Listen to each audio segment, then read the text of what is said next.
Juges, chapitre 4. Les enfants d'Israël firent encore ce qui déplaît à l'Éternel, après qu'Éhud fut mort. Et l'Éternel les vendit entre les mains de Jabin, roi de Canaan, qui régnait à Hatsor. Le chef de son armée était Sisera, et habitait à Haroshet-Goïm. Les enfants d'Israël crièrent à l'Éternel, car Jabin avait 900 chars de fer, et il opprimait avec violence les enfants d'Israël depuis 20 ans.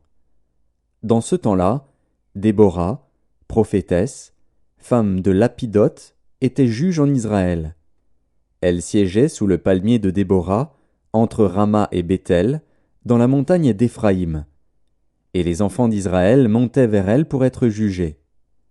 Elle envoya appeler Barak, fils d'Abinoam, de Kédesh-Nephtali, et elle lui dit: N'est-ce pas l'ordre qu'a donné l'Éternel, le Dieu d'Israël? Va, dirige-toi sur le mont Tabor, et prends avec toi 10 000 hommes des enfants de Nephtali et des enfants de Zabulon. J'attirerai vers toi, au torrent de Kison, Sisera, chef de l'armée de Jabin, avec ses chars et ses troupes, et je le livrerai entre tes mains. Barak lui dit: Si tu viens avec moi, j'irai, mais si tu ne viens pas avec moi, je n'irai pas. Elle répondit: J'irai bien avec toi, mais tu n'auras point de gloire sur la voie où tu marches, car l'Éternel livrera Sisera entre les mains d'une femme.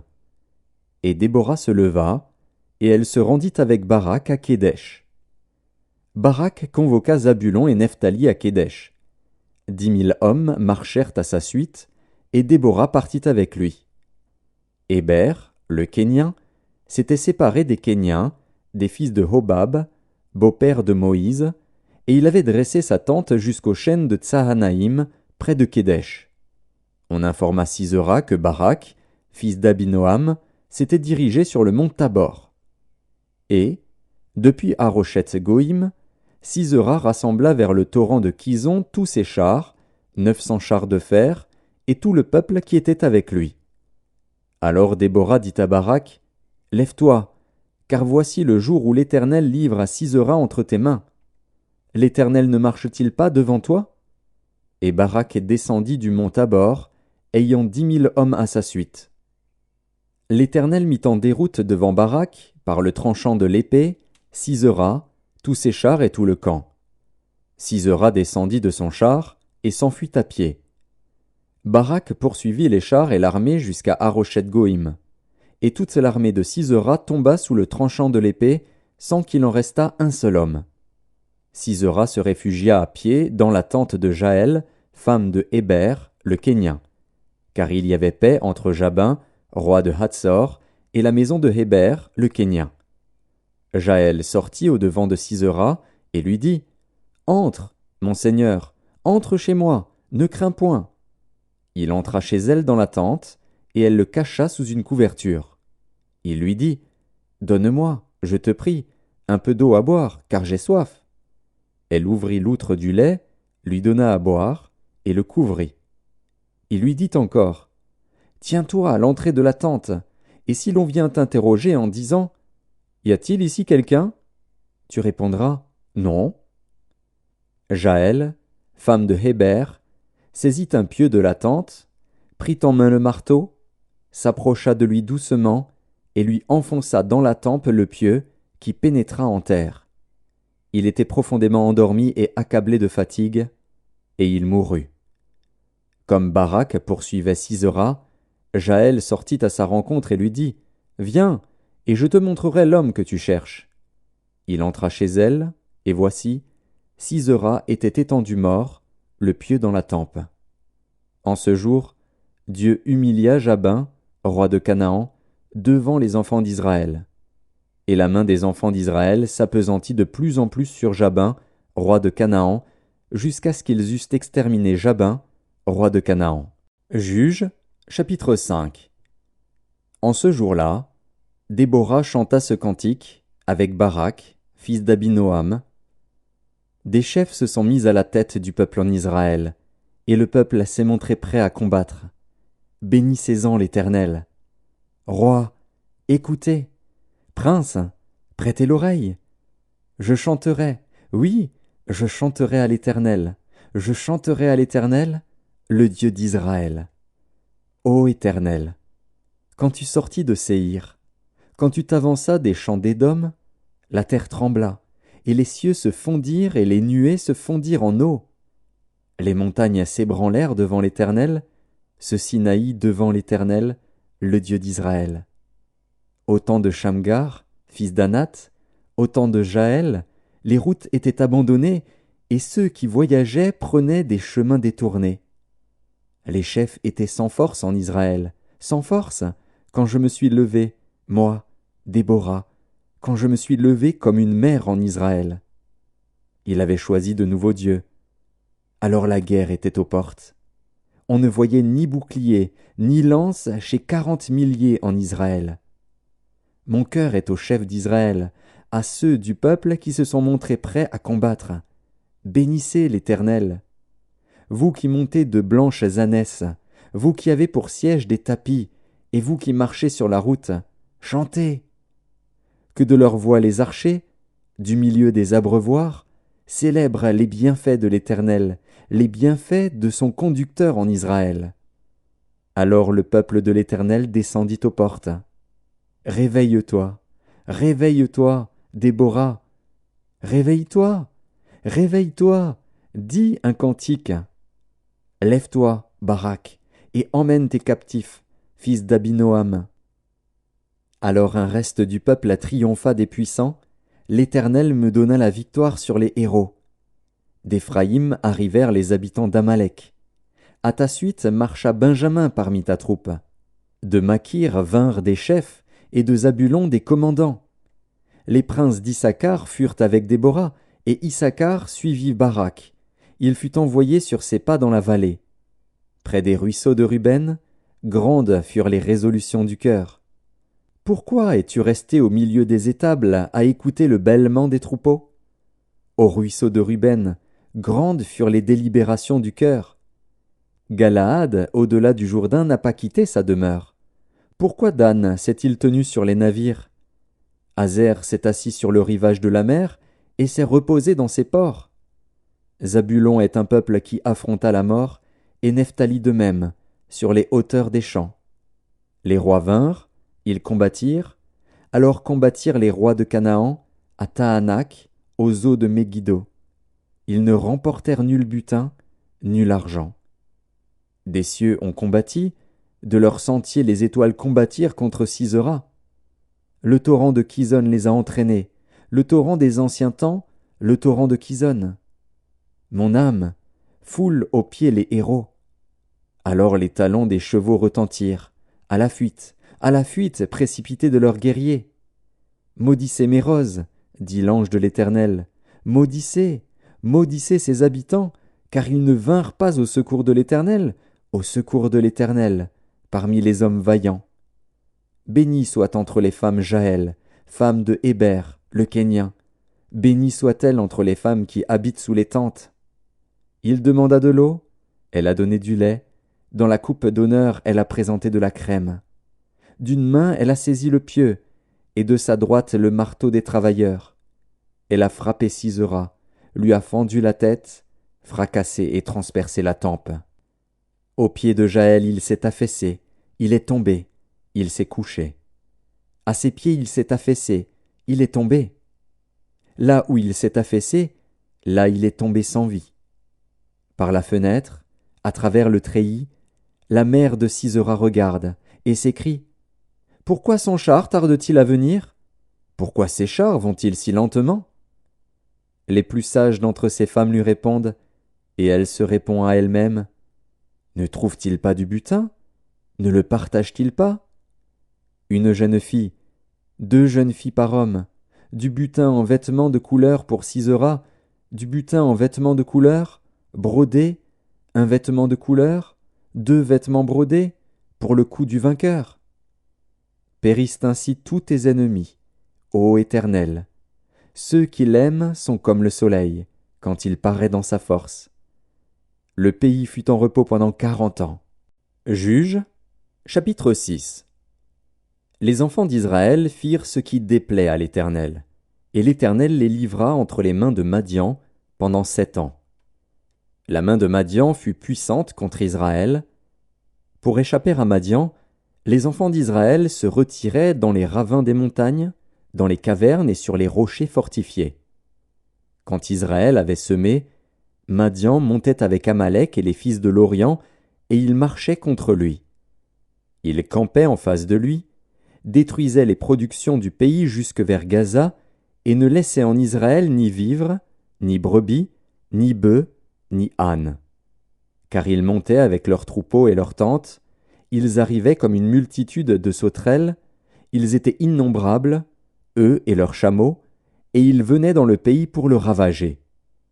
Israël fut très malheureux à cause de Madian, et les enfants d'Israël crièrent à l'Éternel. Lorsque les enfants d'Israël crièrent à l'Éternel au sujet de Madian, l'Éternel envoya un prophète aux enfants d'Israël. Il leur dit : Ainsi parle l'Éternel, le Dieu d'Israël. Je vous ai fait monter d'Égypte, et je vous ai fait sortir de la maison de servitude. Je vous ai délivrés de la main des Égyptiens et de la main de tous ceux qui vous opprimaient. Je les ai chassés devant vous, et je vous ai donné leur pays. Je vous ai dit : Je suis l'Éternel, votre Dieu. Vous ne craindrez point les dieux des Amoréens, dans le pays desquels vous habitez. Mais vous n'avez point écouté ma voix. Puis vint l'ange de l'Éternel, et il s'assit sous le térébinthe d'Ophra, qui appartenait à Joas, de la famille d'Abiézer. Gédéon, son fils, battait du froment au pressoir, pour le mettre à l'abri de Madian. L'ange de l'Éternel lui apparut, et lui dit : L'Éternel est avec toi, vaillant héros. Gédéon lui dit : Ah, mon Seigneur, si l'Éternel est avec nous, pourquoi toutes ces choses nous sont-elles arrivées? Et où sont tous ces prodiges que nos pères nous racontent, quand ils disent : L'Éternel ne nous a-t-il pas fait monter hors d'Égypte? Maintenant l'Éternel nous abandonne, et il nous livre entre les mains de Madian. L'Éternel se tourna vers lui, et dit : Va avec cette force que tu as, et délivre Israël de la main de Madian. N'est-ce pas moi qui t'envoie? Gédéon lui dit : Ah, mon Seigneur, avec quoi délivrerai-je Israël? Voici, ma famille est la plus pauvre en Manassé, et je suis le plus petit dans la maison de mon père. L'Éternel lui dit : Mais je serai avec toi, et tu battras Madian comme un seul homme. Gédéon lui dit : Si j'ai trouvé grâce à tes yeux, donne-moi un signe pour montrer que c'est toi qui me parles. Ne t'éloigne point d'ici jusqu'à ce que je revienne auprès de toi, que j'apporte mon offrande, et que je la dépose devant toi. Et l'Éternel dit : Je resterai jusqu'à ce que tu reviennes. Gédéon entra, prépara un chevreau, et fit avec un épha de farine des pains sans levain. Il mit la chair dans un panier et le jus dans un pot, les lui apporta sous le térébinthe, et les présenta. L'ange de Dieu lui dit : Prends la chair et les pains sans levain, pose-les sur ce rocher, et répands le jus. Et il fit ainsi. L'ange de l'Éternel avança l'extrémité du bâton qu'il avait à la main, et toucha la chair et les pains sans levain. Alors il s'éleva du rocher un feu qui consuma la chair et les pains sans levain. Et l'ange de l'Éternel disparut à ses yeux. Gédéon, voyant que c'était l'ange de l'Éternel, dit : Malheur à moi, Seigneur Éternel, car j'ai vu l'ange de l'Éternel face à face. Et l'Éternel lui dit : Sois en paix, ne crains point, tu ne mourras pas. Gédéon bâtit là un autel à l'Éternel, et lui donna pour nom l'Éternel paix. Il existe encore aujourd'hui à Ophra, qui appartenait à la famille d'Abiézer. Dans la même nuit, l'Éternel dit à Gédéon : Prends le jeune taureau de ton père, et un second taureau de 7 ans. Renverse l'autel de Baal qui est à ton père, et abat le pieu sacré qui est dessus. Tu bâtiras ensuite et tu disposeras, sur le haut de ce rocher, un autel à l'Éternel ton Dieu. Tu prendras le second taureau, et tu offriras un holocauste, avec le bois de l'idole que tu auras abattu. Gédéon prit 10 hommes parmi ses serviteurs, et fit ce que l'Éternel avait dit. Mais, comme il craignait la maison de son père et les gens de la ville, il l'exécuta de nuit, et non de jour. Lorsque les gens de la ville se furent levés de bon matin, voici, l'autel de Baal était renversé, le pieu sacré placé dessus était abattu, et le second taureau était offert en holocauste sur l'autel qui avait été bâti. Ils se dirent l'un à l'autre, « Qui a fait cela ?» Et ils s'informèrent et firent des recherches. On leur dit, « C'est Gédéon, fils de Joas, qui a fait cela. » Alors les gens de la ville dirent à Joas, « Fais sortir ton fils, et qu'il meure, car il a renversé l'autel de Baal et abattu le pieu sacré qui était dessus. » Joas répondit à tous ceux qui se présentèrent à lui, « Est-ce à vous de prendre parti pour Baal? Est-ce à vous de venir à son secours? Quiconque prendra parti pour Baal mourra avant que le matin vienne. Si Baal est un dieu, qu'il plaide lui-même sa cause, puisqu'on a renversé son autel. » Et en ce jour l'on donna à Gédéon le nom de Jérubbaal, en disant, « Que Baal plaide contre lui, puisqu'il a renversé son autel. » Tout Madian, Amalek et les fils de l'Orient se rassemblèrent. Ils passèrent le Jourdain et campèrent dans la vallée de Jizréel. Gédéon fut revêtu de l'Esprit de l'Éternel. Il sonna de la trompette, et Abiézer fut convoqué pour marcher à sa suite. Il envoya des messagers dans tout Manassé, qui fut aussi convoqué pour marcher à sa suite. Il envoya des messagers dans Azer, dans Zabulon et dans Nephtali, qui montèrent à leur rencontre. Gédéon dit à Dieu, « Si tu veux délivrer Israël par ma main, comme tu l'as dit, voici, je vais mettre une toison de laine dans l'air. Si la toison seule se couvre de rosée et que tout le terrain reste sec, je connaîtrai que tu délivreras Israël par ma main, comme tu l'as dit. » Et il arriva ainsi. Le jour suivant, il se leva de bon matin, pressa la toison, et en fit sortir la rosée, qui donna de l'eau plein une coupe. Gédéon dit à Dieu, « Que ta colère ne s'enflamme point contre moi, et je ne parlerai plus que cette fois. Je voudrais seulement faire encore une épreuve avec la toison. Que la toison seule reste sèche, et que tout le terrain se couvre de rosée. » Et Dieu fit ainsi cette nuit-là. La toison seule resta sèche, et tout le terrain se couvrit de rosée. Juges, chapitre 7. Jérubbaal, qui est Gédéon, et tout le peuple qui était avec lui, se levèrent de bon matin, et campèrent près de la source de Harod. Le camp de Madian était au nord de Gédéon, vers la colline de Morée, dans la vallée. L'Éternel dit à Gédéon, « Le peuple que tu as avec toi est trop nombreux pour que je livre Madian entre ses mains. Il pourrait en tirer gloire contre moi et dire, « C'est ma main qui m'a délivré. » Publie donc ceci aux oreilles du peuple. Que celui qui est craintif et qui a peur s'en retourne et s'éloigne de la montagne de Galaad. 22 000 hommes parmi le peuple s'en retournèrent, et il en resta 10 000.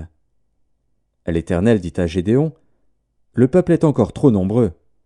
Fais-les descendre vers l'eau, et là je t'en ferai le triage. Celui dont je te dirai, que celui-ci aille avec toi, ira avec toi. Et celui dont je te dirai, que celui-ci n'aille pas avec toi, n'ira pas avec toi. » Gédéon fit descendre le peuple vers l'eau, et l'Éternel dit à Gédéon, « Tous ceux qui laperont l'eau avec la langue comme lappe le chien, tu les sépareras de tous ceux qui se mettront à genoux pour boire. » Ceux qui lapèrent l'eau en la portant à la bouche avec leurs mains furent au nombre de 300 hommes, et tout le reste du peuple se mit à genoux pour boire. Et l'Éternel dit à Gédéon, « C'est par les 300 hommes qui ont lapé que je vous sauverai et que je livrerai Madian entre tes mains. Que tout le reste du peuple s'en aille chacun chez soi. » On prit les vivres du peuple et ses trompettes. Puis Gédéon renvoya tous les hommes d'Israël chacun dans sa tente, et il retint les 300 hommes. Le camp de Madian était au-dessous de lui dans la vallée. L'Éternel dit à Gédéon pendant la nuit, « Lève-toi, descends au camp, car je l'ai livré entre tes mains. Si tu crains de descendre, descends-y avec Pura, ton serviteur. Tu écouteras ce qu'ils diront, et après cela tes mains seront fortifiées. Descends donc au camp. » Il descendit avec Pura, son serviteur, jusqu'aux avant-postes du camp. Madian, Amalek et tous les fils de l'Orient étaient répandus dans la vallée comme une multitude de sauterelles, et leurs chameaux étaient innombrables comme le sable qui est sur le bord de la mer. Gédéon arriva, et voici, un homme racontait à son camarade un songe. Il disait, « J'ai eu un songe. » Et voici, un gâteau de pain d'orge roulait dans le camp de Madian. Il est venu heurter jusqu'à la tente, et elle est tombée. Il l'a retournée sans dessus-dessous, et elle a été renversée. Son camarade répondit et dit, « Ce n'est pas autre chose que l'épée de Gédéon, fils de Joas, homme d'Israël. Dieu a livré entre ses mains Madian et tout le camp. » Lorsque Gédéon eut entendu le récit du songe et son explication, il se prosterna, revint au camp d'Israël et dit, « Levez-vous, car l'Éternel a livré entre vos mains le camp de Madian. » Il divisa en 3 corps les 300 hommes, et il leur remit à tous des trompettes et des cruches vides, avec des flambeaux dans les cruches. Il leur dit, « Vous me regarderez et vous ferez comme moi. Dès que j'aborderai le camp, vous ferez ce que je ferai. Et quand je sonnerai de la trompette, moi et tous ceux qui seront avec moi, vous sonnerez aussi de la trompette tout autour du camp, et vous direz, « Pour l'Éternel et pour Gédéon !»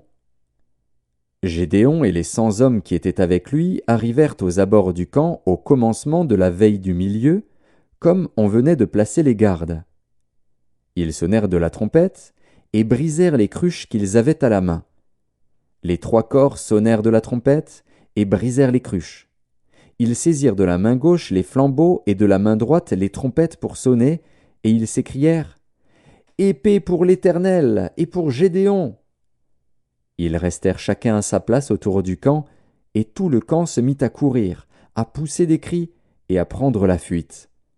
Les 300 hommes sonnèrent encore de la trompette, et, dans tout le camp, l'Éternel leur fit tourner l'épée les uns contre les autres. Le camp s'enfuit jusqu'à Beth-Shitta vers Tseréra, jusqu'au bord d'Abel-Méhola près de Tabat. Les hommes d'Israël se rassemblèrent, ceux de Nephtali, d'Azer et de tout Manassé, et ils poursuivirent Madian. Gédéon envoya des messagers dans toute la montagne d'Éphraïm pour dire « Descendez à la rencontre de Madian et coupez-leur le passage des eaux jusqu'à Beth-Bara et celui du Jourdain. » Tous les hommes d'Éphraïm se rassemblèrent et ils s'emparèrent du passage des eaux jusqu'à Beth-Bara et de celui du Jourdain. Ils saisirent 2 chefs de Madian, Oreb et Zib. Ils tuèrent Oreb au rocher d'Oreb, et ils tuèrent Zib au pressoir de Zib. Ils poursuivirent Madian, et ils apportèrent les têtes d'Oreb et de Zib à Gédéon de l'autre côté du Jourdain. Juges, chapitre 8. Les hommes d'Éphraïm dirent à Gédéon, « Que signifie cette manière d'agir envers nous? Pourquoi ne pas nous avoir appelés quand tu es allé combattre Madian ?» Et ils eurent avec lui une violente querelle. Gédéon leur répondit, « Qu'ai-je fait en comparaison de vous? Le grappillage d'Éphraïm ne vaut-il pas mieux que la vendange d'Abiézer? C'est entre vos mains que Dieu a livré les chefs de Madian, Oreb et Zib. Qu'ai-je donc pu faire en comparaison de vous? » Lorsqu'il eut ainsi parlé, leur colère contre lui s'apaisa. Gédéon arriva au Jourdain, et il le passa, lui et les 300 hommes qui étaient avec lui, fatigués, mais poursuivant toujours. Il dit aux gens de Succoth, « Donnez, je vous prie, quelque pain au peuple qui m'accompagne, car ils sont fatigués, et je suis à la poursuite de Zébar et de Tsalmuna, roi de Madian. » Les chefs de Succoth répondirent, « La main de Zébar et de Tsalmuna est-elle déjà en ton pouvoir, pour que nous donnions du pain à ton armée? » Et Gédéon dit, « Eh bien, lorsque l'Éternel aura livré entre mes mains Zébar et Tsalmuna, je broierai votre chair avec des épines du désert et avec des chardons. » De là il monta à Pénuel, et il fit aux gens de Pénuel la même demande. Ils lui répondirent comme avaient répondu ceux de Succoth. Et il dit aussi aux gens de Pénuel, « Quand je reviendrai en paix, je renverserai cette tour. » Zébar et Tsalmuna étaient à Karkor et leur armée avec eux, environ 15 000 hommes, tous ceux qui étaient restés de l'armée entière des fils de l'Orient. 120 000 hommes tirant l'épée avaient été tués. Gédéon monta par le chemin de ceux qui habitent sous les tentes, à l'orient de Nobar et de Jogbéa, et il battit l'armée qui se croyait en sûreté. Dzébar et Tsalmuna prirent la fuite. Gédéon les poursuivit, il s'empara des 2 rois de Madian, Dzébar et Tsalmuna, et il mit en déroute toute l'armée. Gédéon, fils de Joas, revint de la bataille par la montée de Hérès. Il saisit d'entre les gens de Sukkot un jeune homme qui l'interrogea, et qui lui mit par écrit les noms des chefs et des anciens de Sukkot, 77 hommes. Puis il vint auprès des gens de Sukkot, et dit, « Voici Dzébar et Tsalmuna, au sujet desquels vous m'avez insulté, en disant, la main de Dzébar et de Tsalmuna est-elle déjà en ton pouvoir, pour que nous donnions du pain à tes hommes fatigués? » Et il prit les anciens de la ville, et châtia les gens de Sukkot avec des épines du désert et avec des chardons. Il renversa aussi la tour de Pénuel, et tua les gens de la ville. Il dit à Dzébar et à Tsalmuna, « Comment étaient les hommes que vous avez tués au Tabor ?» Ils répondirent, « Ils étaient comme toi, chacun avait l'air d'un fils de roi. » Il dit, « C'étaient mes frères, fils de ma mère. L'Éternel est vivant, si vous les eussiez laissés vivre, je ne vous tuerais pas. » Et il dit à Jéter, son premier-né, « Lève-toi, tue-les. » Mais le jeune homme ne tira point son épée, parce qu'il avait peur, car il était encore un enfant. Dzébar et Tsalmuna dirent, « Lève-toi toi-même, et tue-nous, car tel est l'homme, telle est sa force. » Et Gédéon se leva, et tua Dzébar et Tsalmuna. Il prit ensuite les croissants qui étaient au cou de leurs chameaux. Les hommes d'Israël dirent à Gédéon, « Domine sur nous, et toi, et ton fils, et le fils de ton fils, car tu nous as délivrés de la main de Madian. » Gédéon leur dit, « Je ne dominerai point sur vous, et mes fils ne domineront point sur vous. C'est l'Éternel qui dominera sur vous. » Gédéon leur dit, « J'ai une demande à vous faire. Donnez-moi chacun les anneaux que vous avez eus pour butin. » Les ennemis avaient des anneaux d'or, car ils étaient ismaélites. Ils dirent, « Nous les donnerons volontiers. » Et ils étendirent un manteau, sur lequel chacun jeta les anneaux de son butin. Le poids des anneaux d'or que demanda Gédéon fut de 1700 cycles d'or, sans les croissants, les pendants d'oreilles, et les vêtements de pourpre que portaient les rois de Madian, et sans les colliers qui étaient au cou de leurs chameaux. Gédéon en fit un éphod, et il le plaça dans sa ville, à Ophra, où il devint l'objet des prostitutions de tout Israël. Et il fut un piège pour Gédéon et pour sa maison. Madian fut humilié devant les enfants d'Israël, et il ne leva plus la tête. Et le pays fut en repos pendant 40 ans, durant la vie de Gédéon. Jérubbaal, fils de Joas, s'en retourna, et demeura dans sa maison. Gédéon eut 70 fils, issus de lui, car il eut plusieurs femmes. Sa concubine, qui était à Sichem, lui enfanta aussi un fils, à qui on donna le nom d'Abimélec. Gédéon, fils de Joas, mourut après une heureuse vieillesse, et il fut enterré dans le sépulcre de Joas, son père, à Ophra, qui appartenait à la famille d'Abiézer.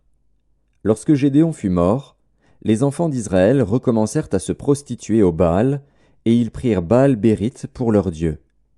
Les enfants d'Israël ne se souvinrent point de l'Éternel, leur Dieu, qui les avait délivrés de la main de tous les ennemis qui les entouraient. Et ils n'eurent point d'attachement pour la maison de Jérubbaal, de Gédéon, après tout le bien qu'il avait fait à Israël. Juges, chapitre 9. Abimélec, fils de Jérubbaal, se rendit à Sichem vers les frères de sa mère, et voici comment il leur parla, ainsi qu'à toute la famille de la maison du père de sa mère. Dites, je vous prie, aux oreilles de tous les habitants de Sichem. Vaut-il mieux pour vous que 70 hommes, tous fils de Jérubbaal, dominent sur vous, ou qu'un seul homme domine sur vous? Et souvenez-vous que je suis votre os et votre chair. Les frères de sa mère répétèrent pour lui toutes ces paroles aux oreilles de tous les habitants de Sichem, et leur cœur inclina en faveur d'Abimélec, car ils se disaient, c'est notre frère. Ils lui donnèrent 70 cycles d'argent, qu'ils enlevèrent de la maison de Baal-Bérith. Abimélec s'en servit pour acheter des misérables et des turbulents qui allèrent après lui. Il vint dans la maison de son père à Ophra, et il tua ses frères, fils de Jérubbaal, 70 hommes, sur une même pierre. Il n'échappa que Jotham, le plus jeune fils de Jérubbaal, car il s'était caché. Tous les habitants de Sichem et toute la maison de Mio se rassemblèrent, ils vinrent et proclamèrent roi Abimélec près du chêne planté dans Sichem. Jotham en fut informé. Il alla se placer sur le sommet de la montagne de Garizim, et voici ce qu'il leur cria à haute voix. Écoutez-moi, habitants de Sichem, et que Dieu vous écoute. Les arbres partirent pour aller oindre un roi et le mettre à leur tête. Ils dirent à l'olivier, règne sur nous. Mais l'olivier leur répondit, renoncerai-je à mon huile, qui m'assure les hommages de Dieu et des hommes, pour aller planer sur les arbres? Et les arbres dirent au figuier, viens, toi, règne sur nous. Mais le figuier leur répondit, renoncerai-je à ma douceur et à mon excellent fruit, pour aller planer sur les arbres? Et les arbres dirent à la vigne, viens, toi, règne sur nous. Mais la vigne leur répondit, renoncerai-je à mon vin, qui réjouit Dieu et les hommes, pour aller planer sur les arbres? Alors tous les arbres dirent au buisson d'épines, viens, toi, règne sur nous. Et le buisson d'épines répondit aux arbres, si c'est de bonne foi que vous voulez moindre pour votre roi, venez, réfugiez-vous sous mon ombrage. Sinon, un feu sortira du buisson d'épines et dévorera les cèdres du Liban.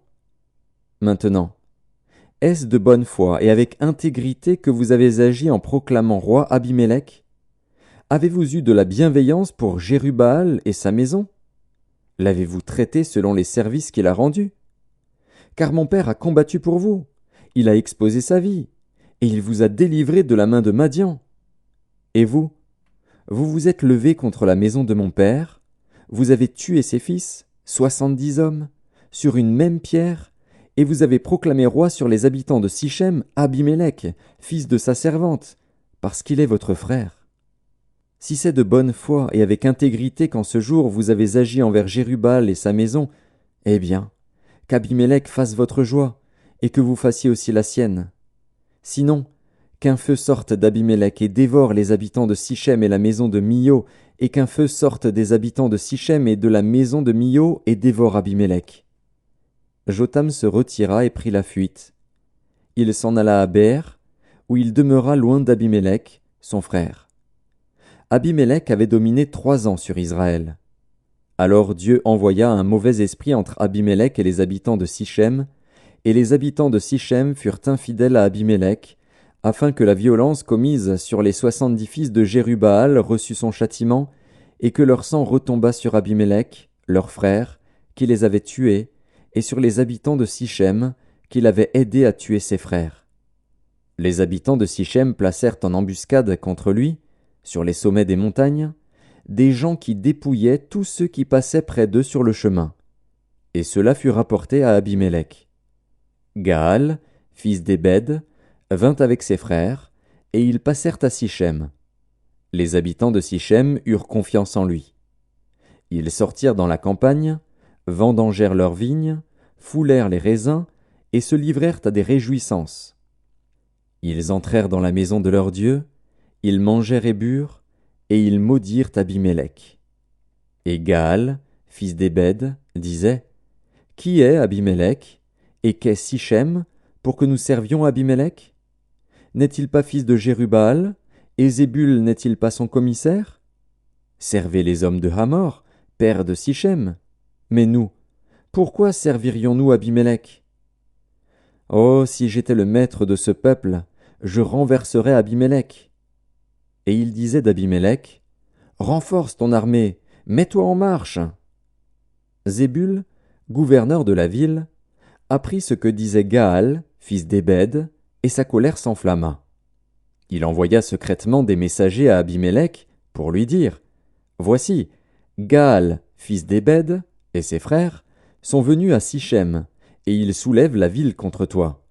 Maintenant, pars de nuit, toi et le peuple qui est avec toi, et mets-toi en embuscade dans la campagne. Le matin, au lever du soleil, tu fondras avec impétuosité sur la ville. Et lorsque Gaal et le peuple qui est avec lui sortiront contre toi, tu lui feras ce que tes forces permettront. Abimélec et tout le peuple qui était avec lui partirent de nuit, et ils se mirent en embuscade près de Sichem, divisés en 4 corps. Gaal, fils d'Ébed, sortit, et il se tint à l'entrée de la porte de la ville. Abimélec et tout le peuple qui était avec lui se levèrent alors de l'embuscade.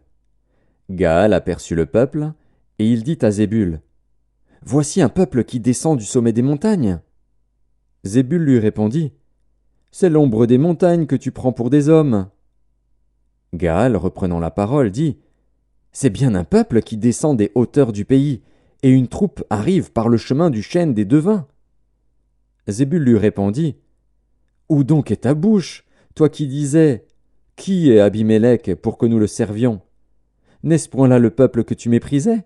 Marche maintenant, livre-lui bataille. » Gaal s'avança à la tête des habitants de Sichem, et livra bataille à Abimélec. Poursuivi par Abimélec, il prit la fuite devant lui, et beaucoup d'hommes tombèrent morts jusqu'à l'entrée de la porte. Abimélec s'arrêta à Aruma, et Zébul chassa Gaal et ses frères, qui ne purent rester à Sichem. Le lendemain, le peuple sortit dans la campagne.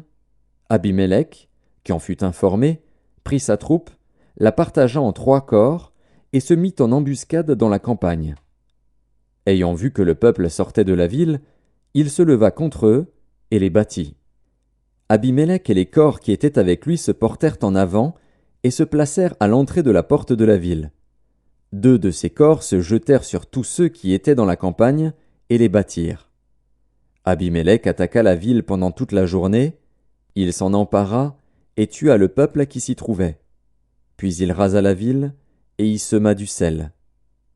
À cette nouvelle, tous les habitants de la tour de Sichem se rendirent dans la forteresse de la maison du dieu Bérith.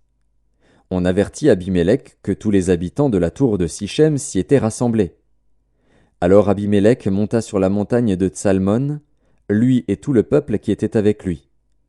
Il prit en main une hache, coupa une branche d'arbre, l'enleva et la mit sur son épaule. Ensuite il dit au peuple qui était avec lui, « Vous avez vu ce que j'ai fait? Hâtez-vous de faire comme moi. » Et ils coupèrent chacun une branche, et suivirent Abimélec. Ils placèrent les branches contre la forteresse, et l'incendièrent avec ceux qui y étaient. Ainsi périrent tous les gens de la tour de Sichem, au nombre d'environ 1000, hommes et femmes. Abimélec marcha contre Thébets. Il assiégea Thébets, et s'en empara. Il y avait au milieu de la ville une forte tour, où se réfugièrent tous les habitants de la ville, hommes et femmes. Ils fermèrent sur eux, et montèrent sur le toit de la tour. Abimélec parvint jusqu'à la tour. Il l'attaqua, et s'approcha de la porte pour y mettre le feu. Alors une femme lança sur la tête d'Abimélec un morceau de meule de moulin, et lui brisa le crâne. Aussitôt il appela le jeune homme qui portait ses armes, et lui dit, « Tire ton épée, et donne-moi la mort, de peur qu'on ne dise de moi, c'est une femme qui l'a tué. » Le jeune homme le perça, et il mourut. Quand les hommes d'Israël virent qu'Abimélec était mort, ils s'en allèrent chacun chez soi. Ainsi Dieu fit retomber sur Abimélec le mal qu'il avait fait à son père, en tuant ses 70 frères, et Dieu fit retomber sur la tête des gens de Sichem tout le mal qu'ils avaient fait. Ainsi s'accomplit sur eux la malédiction de Jotham, fils de Jérubbaal. Juges, chapitre 10. Après Abimélec, Tola, fils de Pua, fils de Dodo, homme d'Issachar, se leva pour délivrer Israël. Il habitait à Shamir, dans la montagne d'Éphraïm. Il fut juge en Israël pendant 23 ans. Puis il mourut, et fut enterré à Shamir. Après lui, se leva Jaïr, le Galaadite, qui fut juge en Israël pendant 22 ans. Il avait 30 fils, qui montaient sur 30 ânons, et qui possédaient 30 villes, appelées encore aujourd'hui bourgs de Jaïr, et situées dans le pays de Galaad. Et Jaïr mourut, et fut enterré à Camon. Les enfants d'Israël firent encore ce qui déplaît à l'Éternel. Ils servirent les Baals et les Astartés, les dieux de Syrie, les dieux de Sidon, les dieux de Moab, les dieux des fils d'Ammon, et les dieux des Philistins, et ils abandonnèrent l'Éternel et ne le servirent plus. La colère de l'Éternel s'enflamma contre Israël, et il les vendit entre les mains des Philistins et entre les mains des fils d'Ammon. Ils opprimèrent et écrasèrent les enfants d'Israël cette année-là, et pendant 18 ans tous les enfants d'Israël qui étaient de l'autre côté du Jourdain dans le pays des Amoréens en Galaad. Les fils d'Amon passèrent le Jourdain pour combattre aussi contre Juda, contre Benjamin et contre la maison d'Éphraïm. Et Israël fut dans une grande détresse. Les enfants d'Israël crièrent à l'Éternel en disant : Nous avons péché contre toi, car nous avons abandonné notre Dieu et nous avons servi les Baals. L'Éternel dit aux enfants d'Israël : Ne vous ai-je pas délivré des Égyptiens, des Amoréens, des fils d'Amon, des Philistins ? Et lorsque les Sidoniens, Amalek et Maon vous opprimèrent, et que vous criâtes à moi, ne vous ai-je pas délivré de leurs mains ? Mais vous m'avez abandonné, et vous avez servi d'autres dieux. C'est pourquoi je ne vous délivrerai plus. Allez, invoquez les dieux que vous avez choisis, qu'ils vous délivrent au temps de votre détresse. Les enfants d'Israël dirent à l'Éternel : Nous avons péché, traite-nous comme il te plaira. Seulement, daigne nous délivrer aujourd'hui. Et ils ôtèrent les dieux étrangers du milieu d'eux, et servirent l'Éternel, qui fut touché des maux d'Israël.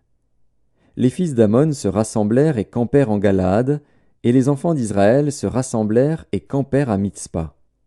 Le peuple, les chefs de Galaad se dirent l'un à l'autre : Quel est l'homme qui commencera l'attaque contre les fils d'Amon ? Il sera chef de tous les habitants de Galaad. Juges, chapitre 11. Jephthé, le Galaadite, était un vaillant héros. Il était fils d'une femme prostituée. Et c'est Galaad qui avait engendré Jephthé. La femme de Galaad lui enfanta des fils qui, devenus grands, chassèrent Jephthé et lui dirent : Tu n'hériteras pas dans la maison de notre père, car tu es fils d'une autre femme. Et Jephthé s'enfuit loin de ses frères, et il habita dans le pays de Tob. Des gens de rien se rassemblèrent auprès de Jephthé, et ils faisaient avec lui des excursions. Quelque temps après, les fils d'Amon firent la guerre à Israël. Et comme les fils d'Amon faisaient la guerre à Israël, les anciens de Galaad allèrent chercher Jephthé au pays de Tob. Ils dirent à Jephthé : Viens, tu seras notre chef, et nous combattrons les fils d'Amon. Jephthé répondit aux anciens de Galaad : N'avez-vous pas eu de la haine pour moi, et ne m'avez-vous pas chassé de la maison de mon père ? Pourquoi venez-vous à moi maintenant que vous êtes dans la détresse ? Les anciens de Galaad dirent à Jephthé : Nous revenons à toi maintenant, afin que tu marches avec nous, que tu combattes les fils d'Amon, et que tu sois notre chef, celui de tous les habitants de Galaad. Jephthé répondit aux anciens de Galaad : Si vous me ramenez pour combattre les fils d'Amon, et que l'Éternel les livre devant moi, je serai votre chef. Les anciens de Galaad dirent à Jephthé : Que l'Éternel nous entende, et qu'il juge, si nous ne faisons pas ce que tu dis.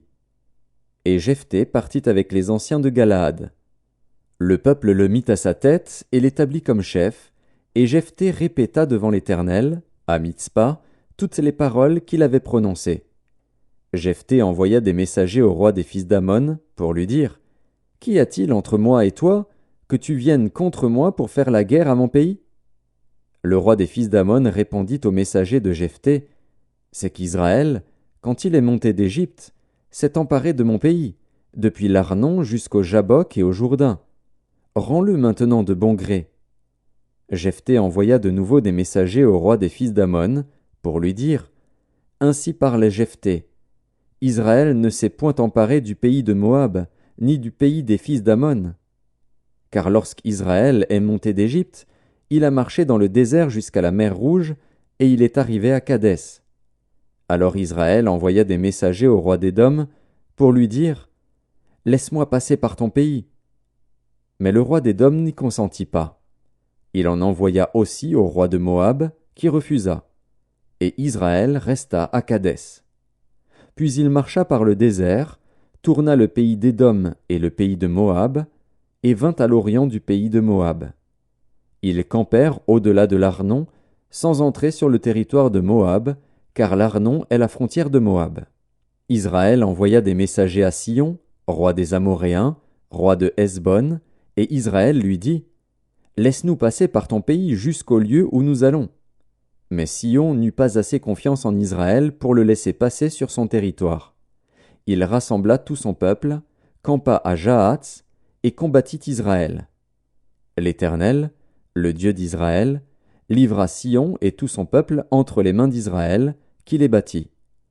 Israël s'empara de tout le pays des Amoréens établis dans cette contrée.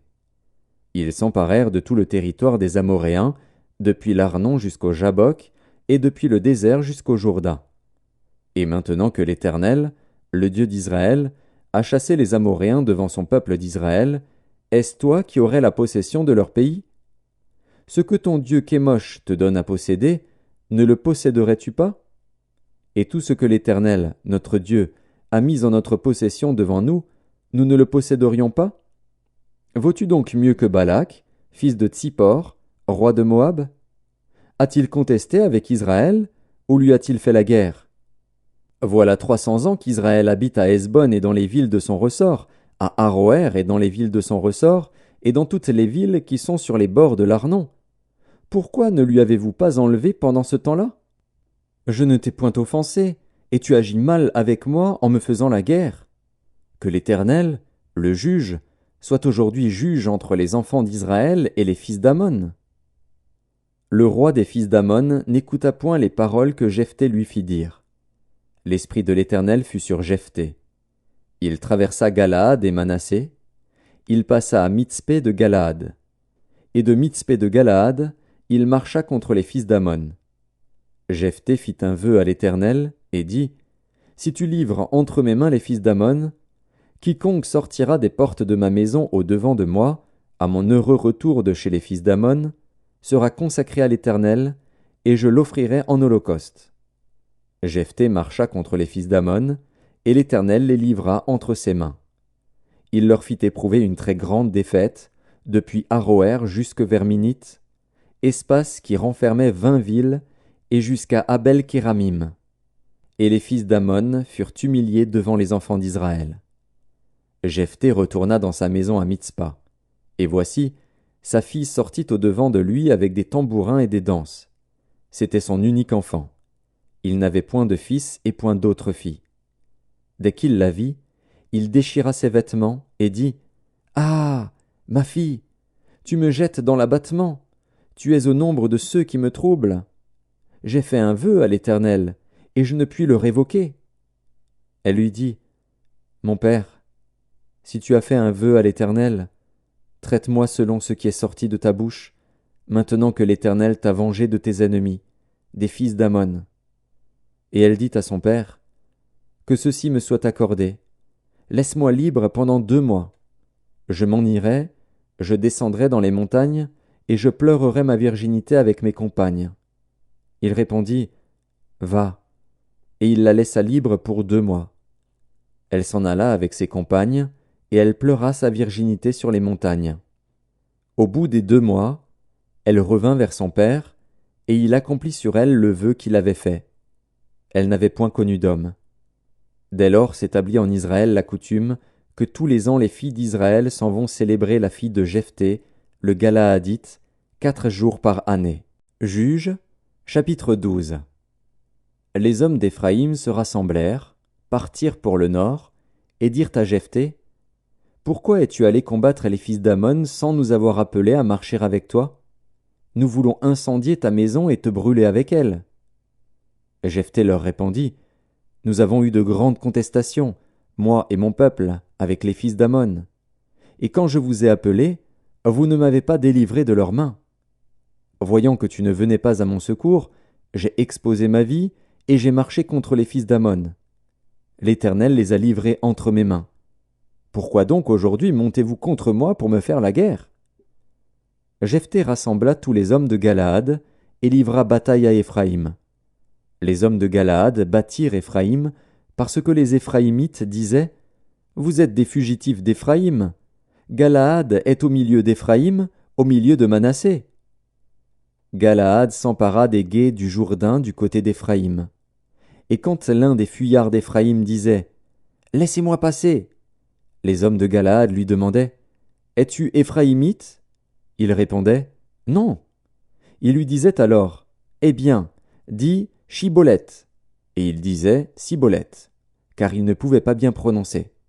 Sur quoi les hommes de Galaad le saisissaient et l'égorgeaient près des gués du Jourdain. Il périt en ce temps-là 42 000 hommes d'Éphraïm. Jephthé fut juge en Israël pendant 6 ans, puis Jephthé, le Galaadite, mourut et fut enterré dans l'une des villes de Galaad. Après lui, Ibtsan de Bethléem fut juge en Israël. Il eut 30 fils, il maria 30 filles au dehors, et il fit venir pour ses fils 30 filles du dehors. Il fut juge en Israël pendant 7 ans. Puis Ibtsan mourut et fut enterré à Bethléem. Après lui, Élon de Zabulon fut juge en Israël.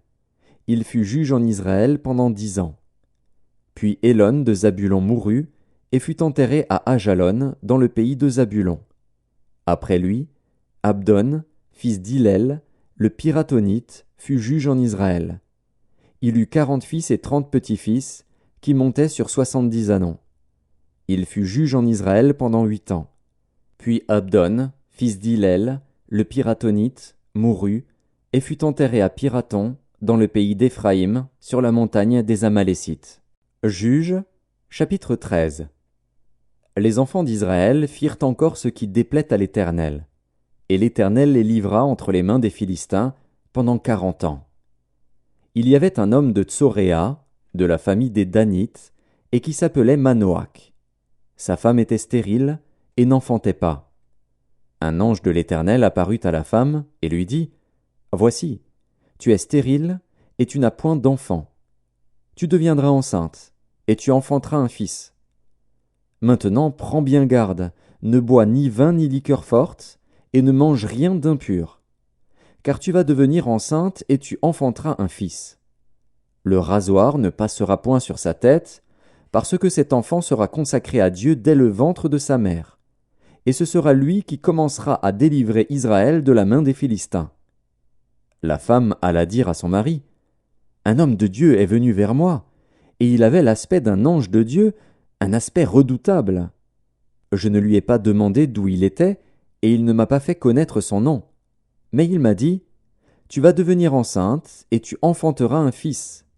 Et maintenant ne bois ni vin ni liqueur forte, et ne mange rien d'impur, parce que cet enfant sera consacré à Dieu dès le ventre de sa mère jusqu'au jour de sa mort. » Manoach fit cette prière à l'Éternel. « Ah, Seigneur, que l'homme de Dieu que tu as envoyé vienne encore vers nous, et qu'il nous enseigne ce que nous devons faire pour l'enfant qui naîtra. » Dieu exauça la prière de Manoach, et l'ange de Dieu vint encore vers la femme. Elle était assise dans un champ, et Manoach, son mari, n'était pas avec elle. Elle courut promptement donner cette nouvelle à son mari, et lui dit, « Voici, l'homme qui était venu l'autre jour vers moi m'est apparu. » Manoach se leva, suivit sa femme, alla vers l'homme, et lui dit, « Est-ce toi qui as parlé à cette femme ?» Il répondit, « C'est moi. » Manoach dit, « Maintenant, si ta parole s'accomplit, que faudra-t-il observer à l'égard de l'enfant, et qui aura-t-il à faire ?» L'ange de l'Éternel répondit à Manoach, « La femme s'abstiendra de tout ce que je lui ai dit. Elle ne goûtera d'aucun produit de la vigne, elle ne boira ni vin ni liqueur forte, et elle ne mangera rien d'impur. Elle observera tout ce que je lui ai prescrit. » Manoach dit à l'ange de l'Éternel, « Permets-nous de te retenir et de t'apprêter un chevreau. » L'ange de l'Éternel répondit à Manoach, « Quand tu me retiendrais, je ne mangerai pas de ton mets. Mais si tu veux faire un holocauste, tu l'offriras à l'Éternel. » Manoach ne savait point que ce fût un ange de l'Éternel. Et Manoach dit à l'ange de l'Éternel, « Quel est ton nom, afin que nous te rendions gloire, quand ta parole s'accomplira ?» L'ange de l'Éternel lui répondit, « Pourquoi demandes-tu mon nom? Il est merveilleux. » Manoach prit le chevreau et l'offrande, et fit un sacrifice à l'Éternel sur le rocher. Il s'opéra un prodige, pendant que Manoach et sa femme regardaient. Comme la flamme montait de dessus l'autel vers le ciel, l'ange de l'Éternel monta dans la flamme de l'autel. À cette vue, Manoach et sa femme tombèrent la face contre terre. L'ange de l'Éternel n'apparut plus à Manoach et à sa femme. Alors Manoach comprit que c'était l'ange de l'Éternel, et il dit à sa femme, « Nous allons mourir, car nous avons vu Dieu. » Sa femme lui répondit, « Si l'Éternel eût voulu nous faire mourir, il n'aurait pas pris de nos mains l'holocauste et l'offrande, il ne nous aurait pas fait voir tout cela, et il ne nous aurait pas maintenant fait entendre pareille chose. » La femme enfanta un fils, et lui donna le nom de Samson. L'enfant grandit, et l'Éternel le bénit. Et l'esprit de l'Éternel commença à l'agiter à Makanédan, entre Tsoréa et Eshtaol. Juges, chapitre 14. Samson descendit à Timna, et il y vit une femme parmi les filles des Philistins. Lorsqu'il fut remonté, il le déclara à son père et à sa mère, et dit, « J'ai vu à Timna une femme parmi les filles des Philistins. Prenez-la maintenant pour ma femme. » Son père et sa mère lui dirent, « N'y a-t-il point de femme parmi les filles de tes frères et dans tout notre peuple, que tu ailles prendre une femme chez les Philistins, qui sont incirconcis? » Et Samson dit à son père, « Prends-la pour moi, car elle me plaît. » Son père et sa mère ne savaient pas que cela venait de l'Éternel, car Samson cherchait une occasion de dispute de la part des Philistins.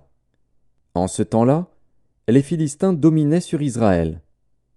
Samson descendit avec son père et sa mère à Timna. Lorsqu'ils arrivèrent aux vignes de Timna, voici, un jeune lion rugissant vint à sa rencontre. L'esprit de l'Éternel saisit Samson, et, sans avoir rien à la main, Samson déchira le lion comme on déchire un chevreau. Il ne dit point à son père et à sa mère ce qu'il avait fait. Il descendit et parla à la femme, et elle lui plut. Quelque temps après, il se rendit de nouveau à Timna pour la prendre, et se détourna pour voir le cadavre du lion. Et voici, il y avait un essaim d'abeilles et du miel dans le corps du lion. Il prit entre ses mains le miel, dont il mangea pendant la route. Et lorsqu'il fut arrivé près de son père et de sa mère, il leur en donna, et ils en mangèrent. Mais il ne leur dit pas qu'il avait pris ce miel dans le corps du lion. Le père de Samson descendit chez la femme.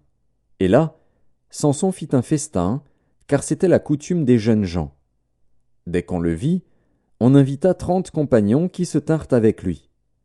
Samson leur dit, « Je vais vous proposer une énigme. Si vous me l'expliquez pendant les 7 jours du festin, et si vous la découvrez, je vous donnerai 30 chemises et 30 vêtements de rechange. Mais si vous ne pouvez pas me l'expliquer, ce sera vous qui me donnerez 30 chemises et 30 vêtements de rechange. » Ils lui dirent, « Propose ton énigme, et nous l'écouterons. » Et il leur dit, « De celui qui mange est sorti ce qui se mange, et du fort est sorti le doux. » Pendant 3 jours, ils ne purent expliquer l'énigme. Le 7e jour, ils dirent à la femme de Samson, « Persuade à ton mari de nous expliquer l'énigme, sinon nous te brûlerons, toi et la maison de ton père. C'est pour nous dépouiller que vous nous avez invités, n'est-ce pas? » La femme de Samson pleurait auprès de lui, et disait, « Tu n'as pour moi que de la haine, et tu ne m'aimes pas. Tu as proposé une énigme aux enfants de mon peuple, et tu ne me l'as point expliquée. » Et il lui répondait, « Je ne l'ai expliqué ni à mon père ni à ma mère. Est-ce à toi que je l'expliquerai? » Elle pleura auprès de lui pendant les 7 jours que dura leur festin. Et le 7e jour, il la lui expliqua, car elle le tourmentait. Et elle donna l'explication de l'énigme aux enfants de son peuple. Les gens de la ville dirent à Samson le 7e jour, avant le coucher du soleil, « Quoi de plus doux que le miel, et quoi de plus fort que le lion? » Et il leur dit, « Si vous n'aviez pas labouré avec ma génisse, vous n'auriez pas découvert mon énigme. » L'esprit de l'Éternel le saisit, et il descendit à Ascalon. Il y tua 30 hommes, prit leurs dépouilles, et donna les vêtements de rechange à ceux qui avaient expliqué l'énigme. Il était enflammé de colère, et il monta à la maison de son père. Sa femme fut donnée à l'un de ses compagnons, avec lequel il était lié. Juges, chapitre 15. Quelque temps après, à l'époque de la moisson des blés, Samson alla voir sa femme et lui porta un chevreau. Il dit, « Je veux entrer vers ma femme dans sa chambre. » Mais le père de sa femme ne lui permit pas d'entrer. « J'ai pensé, dit-il, que tu avais pour elle de la haine, et je l'ai donnée à ton compagnon.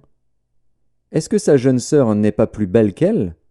Prends-la donc à sa place. » Samson leur dit, « Cette fois je ne serai pas coupable envers les Philistins, si je leur fais du mal.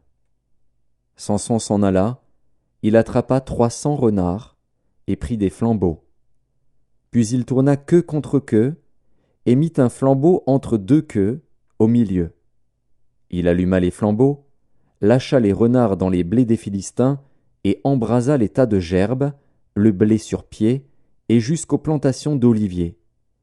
Les Philistins dirent : « Qui a fait cela ? » On répondit : « Samson, le gendre du Timnien, parce que celui-ci lui a pris sa femme et l'a donnée à son compagnon. » Et les Philistins montèrent, et ils la brûlèrent, elle et son père.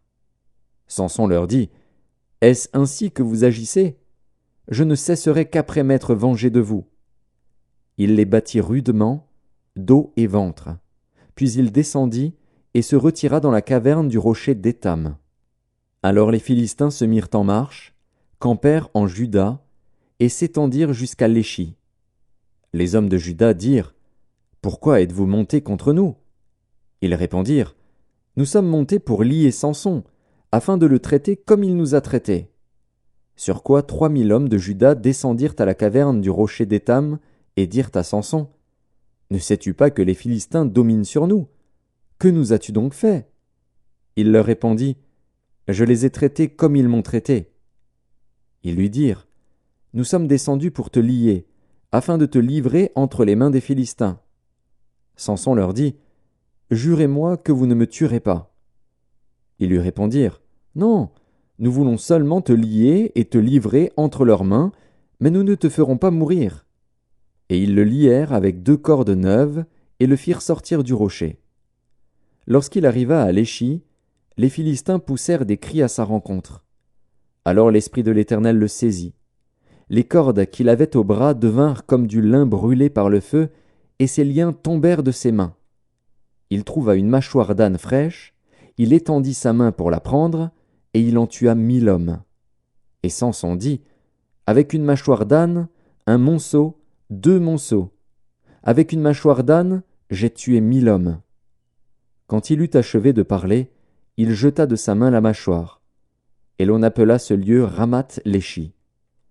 Pressé par la soif, il invoqua l'Éternel et dit : « C'est toi qui as permis par la main de ton serviteur cette grande délivrance. Et maintenant mourrai-je de soif, et tomberai-je entre les mains des incirconcis ? » Dieu fendit la cavité du rocher qui est à Léchi, et il en sortit de l'eau. Samson but, son esprit se ranima, et il reprit vie. C'est de là qu'on a appelé cette source En-Akkoré. Elle existe encore aujourd'hui à Léchi. Samson fut juge en Israël, au temps des Philistins, pendant 20 ans. Juges, chapitre 16. Samson partit pour Gaza. Il y vit une femme prostituée, et il entra chez elle. On dit aux gens de Gaza : « Samson est arrivé ici. » Et ils l'environnèrent, et se tinrent en embuscade toute la nuit à la porte de la ville. Ils restèrent tranquilles toute la nuit, disant : « Au point du jour, nous le tuerons. » Samson demeura couché jusqu'à minuit. Vers minuit, il se leva, et il saisit les battants de la porte de la ville et les 2 poteaux, les arracha avec la barre, les mit sur ses épaules, et les porta sur le sommet de la montagne qui est en face d'Hébron. Après cela, il aima une femme dans la vallée de Sorek. Elle se nommait Délila. Les princes des Philistins montèrent vers elle et lui dirent : « Flatte-le, pour savoir d'où lui vient sa grande force et comment nous pourrions nous rendre maîtres de lui.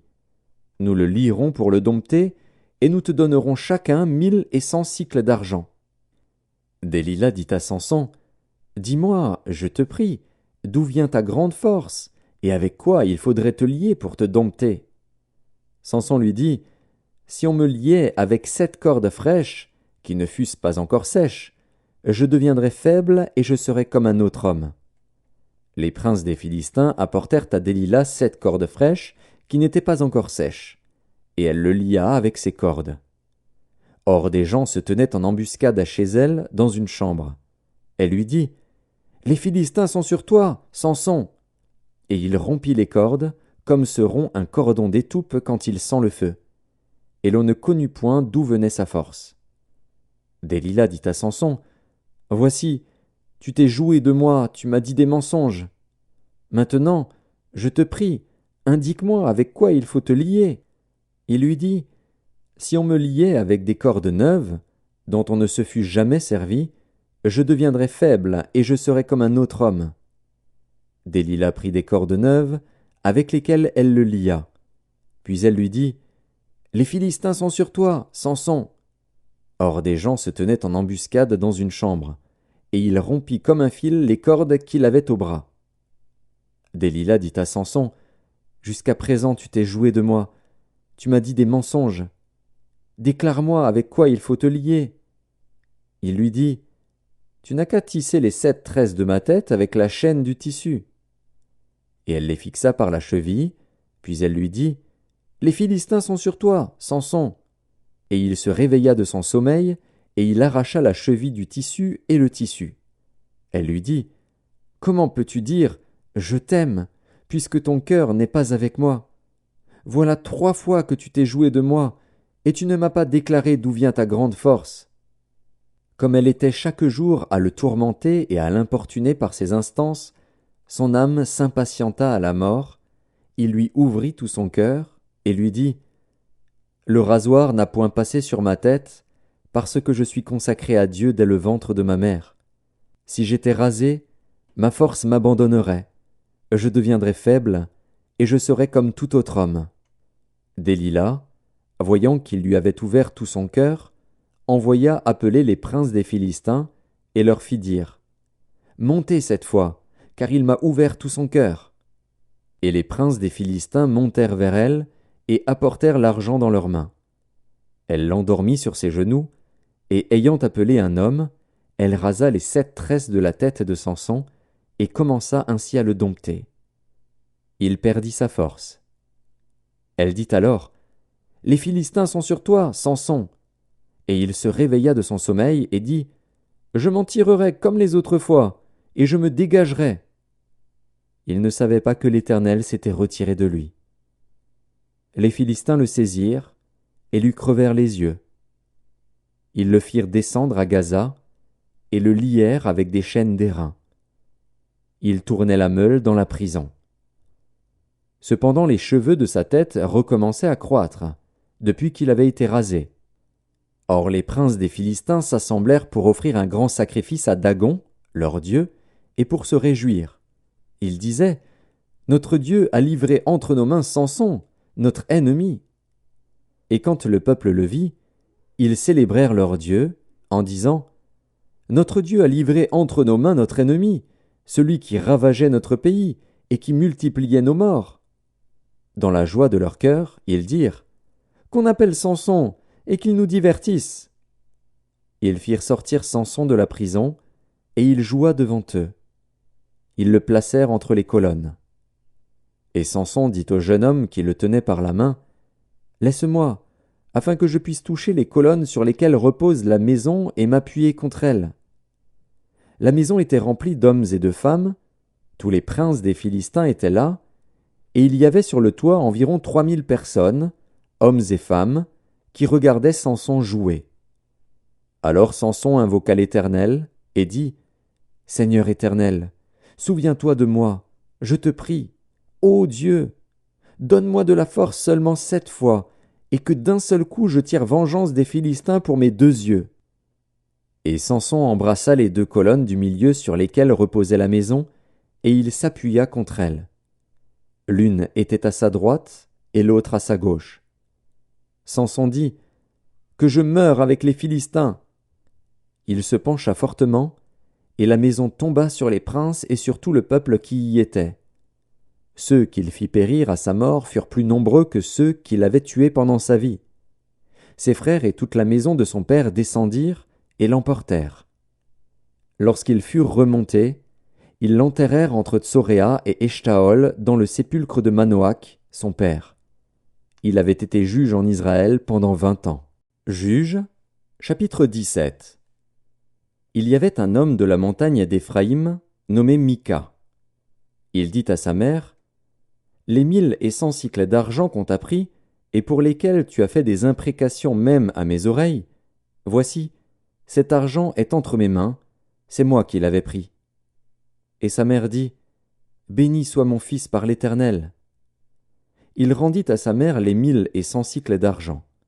Et sa mère dit, Je consacre de ma main cet argent à l'Éternel, afin d'en faire pour mon fils une image taillée et une image en fonte. Et c'est ainsi que je te le rendrai. Il rendit à sa mère l'argent. Sa mère prit 200 cycles d'argent, et elle donna l'argent au fondeur, qui en fit une image taillée et une image en fonte.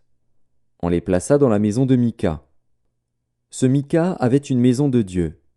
Il fit un éphod et des téraphins, et il consacra l'un de ses fils, qui lui servit de prêtre. En ce temps-là, il n'y avait point de roi en Israël. Chacun faisait ce qui lui semblait bon. Il y avait un jeune homme de Bethléem de Juda, de la famille de Juda. Il était lévite, et il séjournait là. Cet homme partit de la ville de Bethléem de Juda pour chercher une demeure qui lui convint. En poursuivant son chemin, il arriva dans la montagne d'Éphraïm jusqu'à la maison de Mika. Mika lui dit, « D'où viens-tu » Il lui répondit, « Je suis lévite, de Bethléem de Juda, et je voyage pour chercher une demeure qui me convienne. » Mika lui dit, « Reste avec moi, tu me serviras de père et de prêtre, et je te donnerai 10 cycles d'argent par année, les vêtements dont tu auras besoin, et ton entretien. » Et le Lévite entra. Il se décida ainsi à rester avec cet homme, qui regarda le jeune homme comme l'un de ses fils. Mika consacra le Lévite, et ce jeune homme lui servit de prêtre et demeura dans sa maison. Et Mika dit, « Maintenant, je sais que l'Éternel me fera du bien, puisque j'ai ce Lévite pour prêtre. » Juges, chapitre 18. En ce temps-là, il n'y avait point de roi en Israël. Et la tribu des Danites se cherchait une possession pour s'établir, car jusqu'à ce jour il ne lui était point échu d'héritage au milieu des tribus d'Israël. Les fils de Dan prirent sur eux tous, parmi leurs familles, 5 hommes vaillants, qu'ils envoyèrent de Tsoréa et d'Eshtaol pour explorer le pays et pour l'examiner. Ils leur dirent, « Allez, examinez le pays. » Ils arrivèrent dans la montagne d'Éphraïm jusqu'à la maison de Mika, et ils y passèrent la nuit.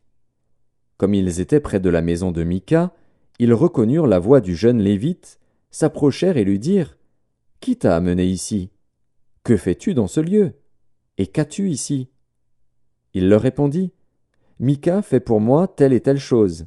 Il me donne un salaire, et je lui sers de prêtre. » Ils lui dirent, « Consulte Dieu, afin que nous sachions si notre voyage aura du succès. » Et le prêtre leur répondit, « Allez en paix. Le voyage que vous faites est sous le regard de l'Éternel. » Les 5 hommes partirent, et ils arrivèrent à Laïs. Ils virent le peuple qui y était vivant en sécurité à la manière des Sidoniens, tranquille et sans inquiétude. Il n'y avait dans le pays personne qui leur fît le moindre outrage en dominant sur eux. Ils étaient éloignés des Sidoniens, et ils n'avaient pas de liaison avec d'autres hommes. Ils revinrent auprès de leurs frères à Tsoréa et Eshtaol, et leurs frères leur dirent, « Quelle nouvelle apportez-vous » ? « Allons, répondirent-ils, montons contre eux, car nous avons vu le pays, et voici, il est très bon. » « Quoi? Vous restez sans rien dire? Ne soyez point paresseux à vous mettre en marche pour aller prendre possession de ce pays. Quand vous y entrerez, vous arriverez vers un peuple en sécurité. Le pays est vaste, et Dieu l'a livré entre vos mains. C'est un lieu où rien ne manque de tout ce qui est sur la terre. 600 hommes de la famille de Dan partirent de Tsoréa et d'Eshtaol, munis de leurs armes de guerre. Ils montèrent et campèrent à Kirjat-Jéarim en Juda. C'est pourquoi ce lieu, qui est derrière Kirjat-Jéarim, a été appelé jusqu'à ce jour Makhanedan. Ils passèrent de là dans la montagne d'Éphraïm, et ils arrivèrent jusqu'à la maison de Mika. Alors les 5 hommes qui étaient allés pour explorer le pays de Laïs prirent la parole et dirent à leurs frères, « Savez-vous qu'il y a dans ces maisons-là un éphod, des téraphins, une image taillée et une image en fonte? Voyez maintenant ce que vous avez à faire. » Ils s'approchèrent de là, entrèrent dans la maison du jeune Lévite, dans la maison de Mika, et lui demandèrent comment il se portait. Les 600 hommes d'entre les fils de Dan, munis de leurs armes de guerre, se tenaient à l'entrée de la porte. Et les 5 hommes qui étaient allés pour explorer le pays montèrent et entrèrent dans la maison. Ils prirent l'image taillée, l'éphod, les téraphins et l'image en fonte, pendant que le prêtre était à l'entrée de la porte avec les 600 hommes munis de leurs armes de guerre. Lorsqu'ils furent entrés dans la maison de Mika, et qu'ils eurent pris l'image taillée, l'éphod, les téraphins et l'image en fonte, le prêtre leur dit « Que faites-vous » Ils lui répondirent « Tais-toi, mets ta main sur ta bouche, et viens avec nous. Tu nous serviras de père et de prêtre. Vaut-il mieux que tu serves de prêtre à la maison d'un seul homme, ou que tu serves de prêtre à une tribu et à une famille en Israël » Le prêtre éprouva de la joie dans son cœur. Il prit l'éphod, les téraphins et l'image taillée, et se joignit à la troupe. Ils se remirent en route et partirent, en plaçant devant eux les enfants, le bétail et les bagages. Comme ils étaient déjà loin de la maison de Mika, les gens qui habitaient les maisons voisines de celle de Mika se rassemblèrent et poursuivirent les fils de Dan. Ils appelèrent les fils de Dan, qui se retournèrent et dirent à Mika « Qu'as-tu ? Et que signifie ce rassemblement » Il répondit « Mes dieux que j'avais faits, vous les avez enlevés avec le prêtre et vous êtes partis. Que me reste-t-il ? Comment donc pouvez-vous me dire « Qu'as-tu » Les fils de Dan lui dirent « Ne fais pas entendre ta voix près de nous. Sinon des hommes irrités se jetteront sur vous, et tu causeras ta perte et celle de ta maison. » Et les fils de Dan continuèrent leur route. Mika, voyant qu'ils étaient plus forts que lui, s'en retourna et revint dans sa maison. Ils enlevèrent ainsi ce qu'avait fait Mika et emmenèrent le prêtre qui était à son service, et ils tombèrent sur Laïs, sur un peuple tranquille et en sécurité. Ils le passèrent au fil de l'épée, et ils brûlèrent la ville. Personne ne la délivra, car elle était éloignée de Sidon, et ses habitants n'avaient pas de liaison avec d'autres hommes. Elle était dans la vallée qui s'étend vers Beth-Rehob. Les fils de Dan rebâtirent la ville, et y habitèrent. Ils l'appelèrent Dan, d'après le nom de Dan, leur père, qui était né à Israël, mais la ville s'appelait auparavant Laïs. Ils dressèrent pour eux l'image taillée, et Jonathan, fils de Gershom, fils de Manassé, lui et ses fils, furent prêtres pour la tribu des Danites, jusqu'à l'époque de la captivité du pays. Ils établirent pour eux l'image taillée qu'avait faite Mika, pendant tout le temps que la maison de Dieu fut à Silo. Juges, chapitre 19. Dans ce temps, où il n'y avait point de roi en Israël, un Lévite, qui séjournait à l'extrémité de la montagne d'Éphraïm, prit pour sa concubine une femme de Bethléem de Juda. Sa concubine lui fit infidélité, et elle le quitta pour aller dans la maison de son père à Bethléem de Juda, où elle resta l'espace de 4 mois. Son mari se leva et alla vers elle, pour parler à son cœur et la ramener. Il avait avec lui son serviteur et 2 ânes. Elle le fit entrer dans la maison de son père. Et quand le père de la jeune femme le vit, il le reçut avec joie. Son beau-père, le père de la jeune femme, le retint 3 jours chez lui. Ils mangèrent et burent, et ils y passèrent la nuit. Le 4e jour, ils se levèrent de bon matin, et le Lévite se disposait à partir.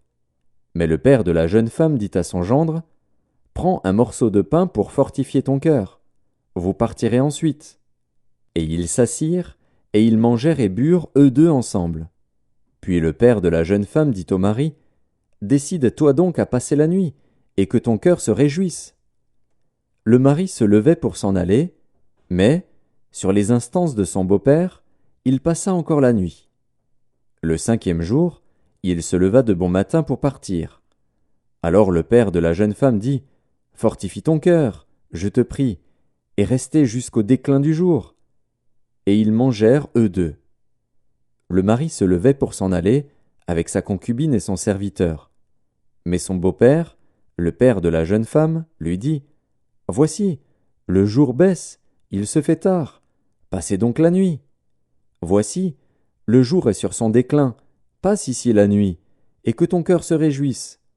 Demain vous vous lèverez de bon matin pour vous mettre en route, et tu t'en iras à ta tente. » Le mari ne voulut point passer la nuit, il se leva et partit. Il arriva jusque devant Jébus, qui est Jérusalem, avec les 2 ânes bâtés et avec sa concubine. Lorsqu'ils furent près de Jébus, le jour avait beaucoup baissé. Le serviteur dit alors à son maître « Allons, Dirigeons-nous vers cette ville des Jébusiens, et nous y passerons la nuit. Son maître lui répondit, Nous n'entrerons pas dans une ville d'étrangers, où il n'y a point d'enfants d'Israël. Nous irons jusqu'à Gibéa. Il dit encore à son serviteur, Allons, approchons-nous de l'un de ces lieux, Gibéa ou Rama, et nous y passerons la nuit. Ils continuèrent à marcher, et le soleil se coucha quand ils furent près de Gibéa, qui appartient à Benjamin. Ils se dirigèrent de ce côté pour aller passer la nuit à Gibéa. Le Lévite entra, et il s'arrêta sur la place de la ville. Il n'y eut personne qui les reçût dans sa maison pour qu'ils y passassent la nuit. Et voici, un vieillard revenait le soir de travailler au champ. Cet homme était de la montagne d'Éphraïm, il séjournait à Gibéa, et les gens du lieu étaient benjamites. Il leva les yeux et vit le voyageur sur la place de la ville. Et le vieillard lui dit, Où vas-tu et d'où viens-tu? Il lui répondit, Nous allons de Bethléem de Juda jusqu'à l'extrémité de la montagne d'Éphraïm, d'où je suis. J'étais allé à Bethléem de Juda, et je me rends à la maison de l'Éternel. Mais il n'y a personne qui me reçoive dans sa demeure. Nous avons cependant de la paille et du fourrage pour nos ânes. Nous avons aussi du pain et du vin pour moi, pour ta servante, et pour le garçon qui est avec tes serviteurs.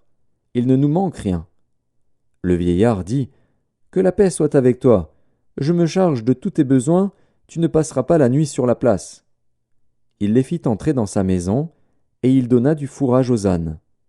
Les voyageurs se lavèrent les pieds, puis ils mangèrent et burent. Pendant qu'ils étaient à se réjouir, voici, les hommes de la ville, gens pervers, entourèrent la maison, frappèrent à la porte, et dirent au vieillard, Maître de la maison, fais sortir l'homme qui est entré chez toi, pour que nous le connaissions. Le maître de la maison, se présentant à eux, leur dit, Non, mes frères, ne faites pas le mal, je vous prie, puisque cet homme est entré dans ma maison, ne commettez pas cette infamie. Voici, j'ai une fille vierge, et cet homme a une concubine. Je vous les amènerai dehors, vous les déshonorerez, et vous leur ferez ce qu'il vous plaira. Mais ne commettez pas sur cet homme une action aussi infâme. Ces gens ne voulurent point l'écouter. Alors l'homme prit sa concubine, et la leur amena dehors. Ils la connurent, et ils abusèrent d'elle toute la nuit jusqu'au matin. Puis ils la renvoyèrent au lever de l'aurore. Vers le matin, cette femme alla tomber à l'entrée de la maison de l'homme chez qui était son mari, et elle resta là jusqu'au jour. Et le matin, son mari se leva, ouvrit la porte de la maison, et sortit pour continuer son chemin. Mais voici, la femme, sa concubine, était étendue à l'entrée de la maison, les mains sur le seuil. Il lui dit, Lève-toi, et allons-nous-en. Elle ne répondit pas. Alors le mari la mit sur un âne, et partit pour aller dans sa demeure. Arrivé chez lui, il prit un couteau, saisit sa concubine, et la coupa membre par membre en 12 morceaux, qu'il envoya dans tout le territoire d'Israël. Tous ceux qui virent cela dirent, Jamais rien de pareil n'est arrivé et ne s'est vu depuis que les enfants d'Israël sont montés du pays d'Égypte jusqu'à ce jour. Prenez la chose à cœur, consultez-vous, et parlez. Juges, chapitre 20. Tous les enfants d'Israël sortirent, depuis Dan jusqu'à Beer-Shéba et au pays de Galaad, et l'assemblée se réunit comme un seul homme devant l'Éternel, à Mitzpa. Les chefs de tout le peuple, toutes les tribus d'Israël, se présentèrent dans l'assemblée du peuple de Dieu. 400 000 hommes de pied, tirant l'épée. Et les fils de Benjamin apprirent que les enfants d'Israël étaient montés à Mitzpa. Les enfants d'Israël dirent, Parlez, comment ce crime a-t-il été commis? Alors le Lévite, le mari de la femme qui avait été tuée, prit la parole et dit, J'étais arrivé, avec ma concubine, à Gibéa de Benjamin, pour y passer la nuit. Les habitants de Gibéa se sont soulevés contre moi, et ont entouré pendant la nuit la maison où j'étais. Ils avaient l'intention de me tuer, et ils ont fait violence à ma concubine, et elle est morte. J'ai saisi ma concubine, et je l'ai coupée en morceaux, que j'ai envoyée dans tout le territoire de l'héritage d'Israël. Car ils ont commis un crime et une infamie en Israël. Vous voici tous, enfants d'Israël. Consultez-vous, et prenez ici une décision. Tout le peuple se leva comme un seul homme, en disant, Nul de nous n'ira dans sa tente, et personne ne retournera dans sa maison. Voici maintenant ce que nous ferons à Gibéa. Nous marcherons contre elle d'après le sort. Nous prendrons dans toutes les tribus d'Israël 10 hommes sur 100, 100 sur 1000 et 1000 sur 10 000. Ils iront chercher des vivres pour le peuple, afin qu'à leur retour on traite Gibéa de Benjamin selon toute l'infamie qu'elle a commise en Israël. Ainsi tous les hommes d'Israël s'assemblèrent contre la ville, unis comme un seul homme. Les tribus d'Israël envoyèrent des hommes vers toutes les familles de Benjamin pour dire « Qu'est-ce que ce crime qui s'est commis parmi vous ? Livrez maintenant les gens pervers qui sont à Gibéa, afin que nous les fassions mourir et que nous ôtions le mal du milieu d'Israël. » Mais les Benjamites ne voulurent point écouter la voix de leurs frères, les enfants d'Israël. Les Benjamites sortirent de leur ville et s'assemblèrent à Gibéa pour combattre les enfants d'Israël. Le dénombrement que l'on fit en ce jour des Benjamites sortis des villes fut de 26 000 hommes, tirant l'épée, sans compter les habitants de Gibéa formant 700 hommes d'élite. Parmi tout ce peuple, il y avait 700 hommes d'élite qui ne se servaient pas de la main droite. Tout cela pouvait, en lançant une pierre avec la fronde, viser à un cheveu sans le manquer. On fit aussi le dénombrement des hommes d'Israël, non compris ceux de Benjamin, et l'on en trouva 400 000 tirant l'épée, tous gens de guerre.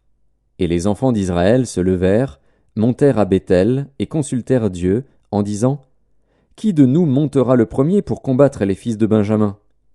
L'Éternel répondit « Juda montera le premier. » Dès le matin, les enfants d'Israël se mirent en marche, et ils campèrent près de Gibéa. Et les hommes d'Israël s'avancèrent pour combattre ceux de Benjamin, et ils se rangèrent en bataille contre eux devant Gibéa. Les fils de Benjamin sortirent de Gibéa, et ils étendirent sur le sol ce jour-là 22 000 hommes d'Israël. Le peuple, les hommes d'Israël reprirent courage, et ils se rangèrent de nouveau en bataille dans le lieu où ils s'étaient placés le premier jour. Et les enfants d'Israël montèrent, et ils pleurèrent devant l'Éternel jusqu'au soir. Ils consultèrent l'Éternel, en disant « Dois-je m'avancer encore pour combattre les fils de Benjamin, mon frère ?» L'Éternel répondit « Montez contre lui. » Les enfants d'Israël s'avancèrent contre les fils de Benjamin le second jour.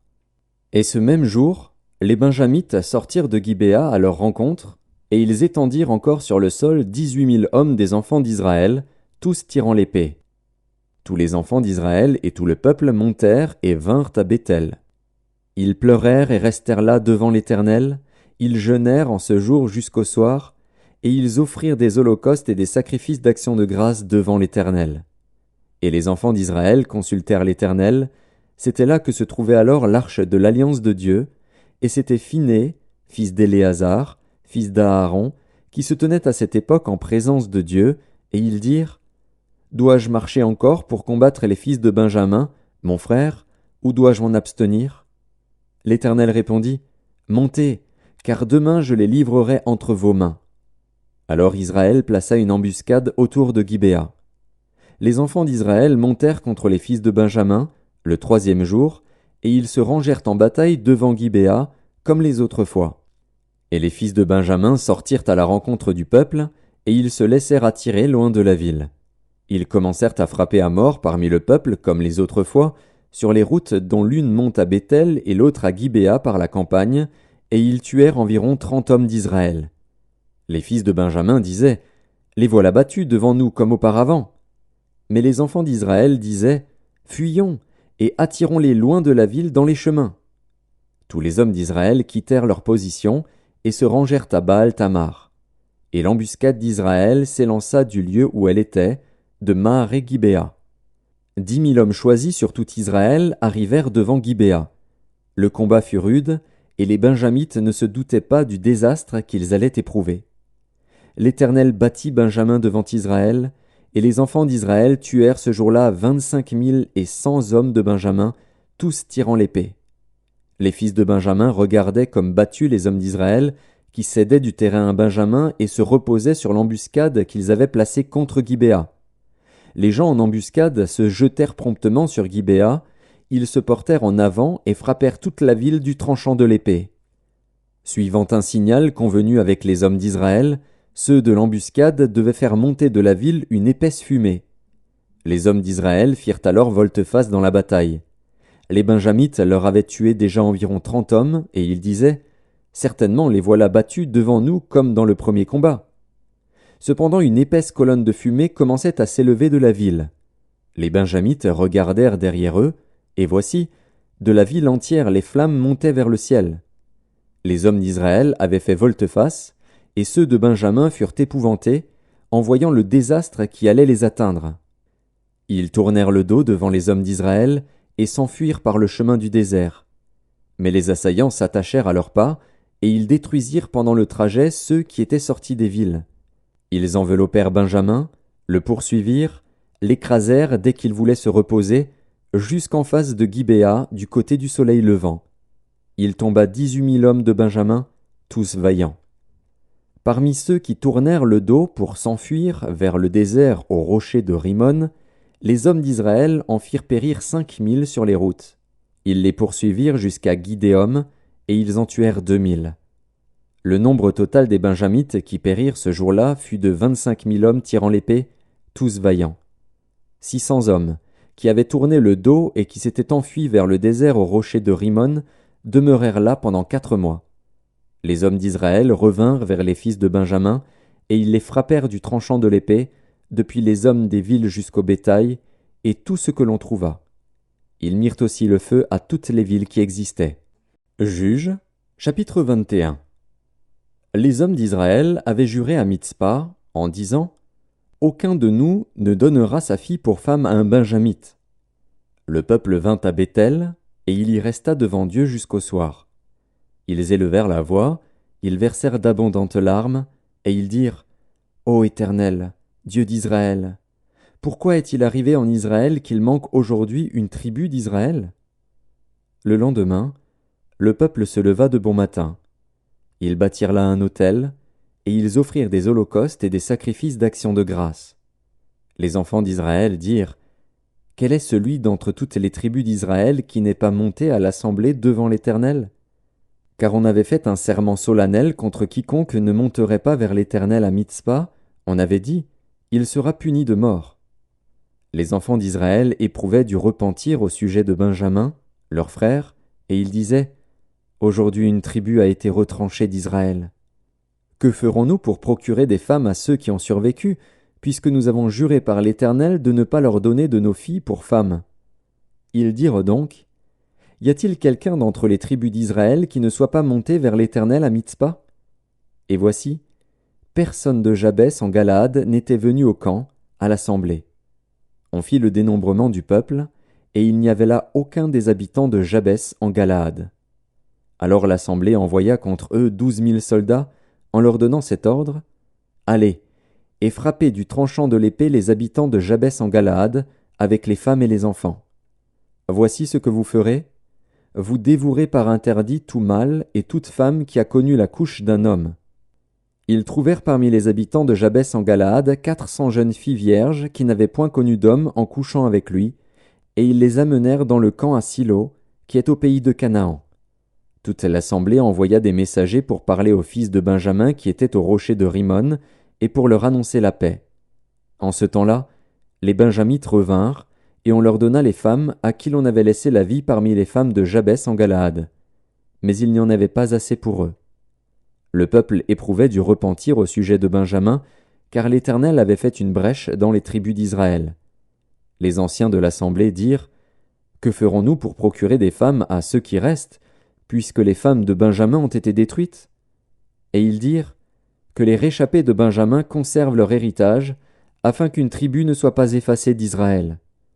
Mais nous ne pouvons pas leur donner de nos filles pour femmes, car les enfants d'Israël ont juré, en disant « Maudit soit celui qui donnera une femme à un Benjamite. » Et ils dirent « Voici, il y a chaque année une fête de l'Éternel à Silo, qui est au nord de Béthel, à l'orient de la route qui monte de Béthel, à Sichem, et au midi de Lebona. » Puis ils donnèrent cet ordre aux fils de Benjamin « Allez, et placez-vous en embuscade dans les vignes.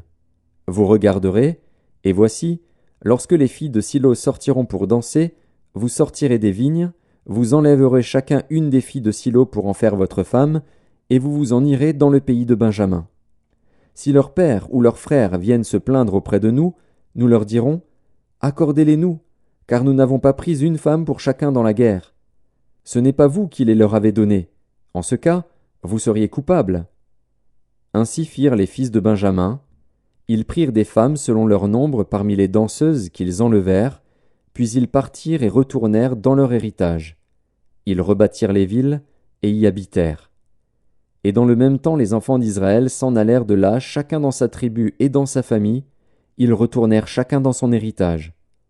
En ce temps-là, il n'y avait point de roi en Israël, chacun faisait ce qui lui semblait bon. Livre de Ruth, chapitre 1. Du temps des juges, il y eut une famine dans le pays. Un homme de Bethléem de Juda partit, avec sa femme et ses 2 fils, pour faire un séjour dans le pays de Moab. Le nom de cet homme était Élimélec, celui de sa femme Naomi, et ses 2 fils s'appelaient Machlon et Kiljon. Ils étaient Éphratiens de Bethléem de Juda. Arrivés au pays de Moab, ils y fixèrent leur demeure. Élimélec, mari de Naomi, mourut, et elle resta avec ses 2 fils. Ils prirent des femmes moabites, dont l'une se nommait Orpa, et l'autre Ruth, et ils habitèrent là environ 10 ans. Machlon et Kijlon moururent aussi tous les 2, et Naomi resta privée de ses 2 fils et de son mari. Puis elle se leva, elle et ses belles-filles, afin de quitter le pays de Moab, car elle apprit au pays de Moab que l'Éternel avait visité son peuple et lui avait donné du pain. Elle sortit du lieu qu'elle habitait, accompagnée de ses 2 belles-filles, et elle se mit en route pour retourner dans le pays de Juda. Naomi dit alors à ses 2 belles-filles, « Allez, retournez chacune à la maison de sa mère. Que l'Éternel use de bonté envers vous, comme vous l'avez fait envers ceux qui sont morts et envers moi. Que l'Éternel vous fasse trouver à chacune du repos dans la maison d'un mari. » Et elle les baisa. Elles élevèrent la voix et pleurèrent. Et elles lui dirent, « Non, nous irons avec toi vers ton peuple. » Naomi dit, « Retournez, mes filles, pourquoi viendriez-vous avec moi? Ai-je encore dans mon sein des fils qui puissent devenir vos maris? Retournez, mes filles, allez, je suis trop vieille pour me remarier. Et quand je dirai, j'ai de l'espérance, quand cette nuit même je serais avec un mari et que j'enfanterai des fils, attendriez-vous pour cela qu'ils eussent grandi? Refuseriez-vous pour cela de vous marier? Non, mes filles, car à cause de vous je suis dans une grande affliction de ce que la main de l'Éternel s'est étendue contre moi. » Et elles élevèrent la voix et pleurèrent encore. Orpa baisa sa belle-mère, mais Ruth s'attacha à elle. Naomi dit à Ruth, « Voici, ta belle-sœur est retournée vers son peuple et vers ses dieux, retourne, comme ta belle-sœur. » Ruth répondit, « Ne me presse pas de te laisser, de retourner loin de toi. Où tu iras, j'irai, où tu demeureras, je demeurerai. Ton peuple sera mon peuple, et ton Dieu sera mon Dieu. Où tu mourras, je mourrai, et j'y serai enterré. Que l'Éternel me traite dans toute sa rigueur, si autre chose que la mort vient à me séparer de toi. » Naomi, la voyant décidée à aller avec elle, cessa ses instances. Elles firent ensemble le voyage jusqu'à leur arrivée à Bethléem. Et lorsqu'elles entrèrent dans Bethléem, toute la ville fut émue à cause d'elles, et les femmes disaient, « Est-ce là Naomi ?» Elle leur dit, « Ne m'appelez pas Naomi, appelez-moi Mara, car le Tout-Puissant m'a rempli d'amertume. J'étais dans l'abondance à mon départ, et l'Éternel me ramène les mains vides. Pourquoi m'appelleriez-vous Naomi, après que l'Éternel s'est prononcé contre moi, et que le Tout-Puissant m'a affligé ?» Ainsi revinrent du pays de Moab Naomi et sa belle-fille, Ruth la Moabite. Elles arrivèrent à Bethléem au commencement de la moisson des orges. Ruth, chapitre 2. Naomi avait un parent de son mari. C'était un homme puissant et riche, de la famille d'Élimélec, et qui se nommait Boaz. Ruth la Moabite dit à Naomi, « Laisse-moi, je te prie, aller glaner des épis dans le champ de celui aux yeux duquel je trouverai grâce. » Elle lui répondit, « Va, ma fille. » Elle alla glaner dans un champ, derrière les moissonneurs. Et il se trouva par hasard que la pièce de terre appartenait à Boaz, qui était de la famille d'Élimélec. Et voici, Boaz vint de Bethléem, et il dit aux moissonneurs, « Que l'Éternel soit avec vous. » Ils lui répondirent, « Que l'Éternel te bénisse. » Et Boaz dit à son serviteur chargé de surveiller les moissonneurs, « À qui est cette jeune femme ?» Le serviteur chargé de surveiller les moissonneurs répondit, « C'est une jeune femme moabite qui est revenue avec Naomi du pays de Moab. Elle a dit, « Permettez-moi de glaner et de ramasser des épis entre les gerbes derrière les moissonneurs. » Et depuis ce matin qu'elle est venue, elle a été debout jusqu'à présent et ne s'est reposée qu'un moment dans la maison. Boaz dit à Ruth, « Écoute, ma fille, ne va pas glaner dans un autre champ, ne t'éloigne pas d'ici, et reste avec mes servantes. Regarde où l'on moissonne dans le champ, et va après elles.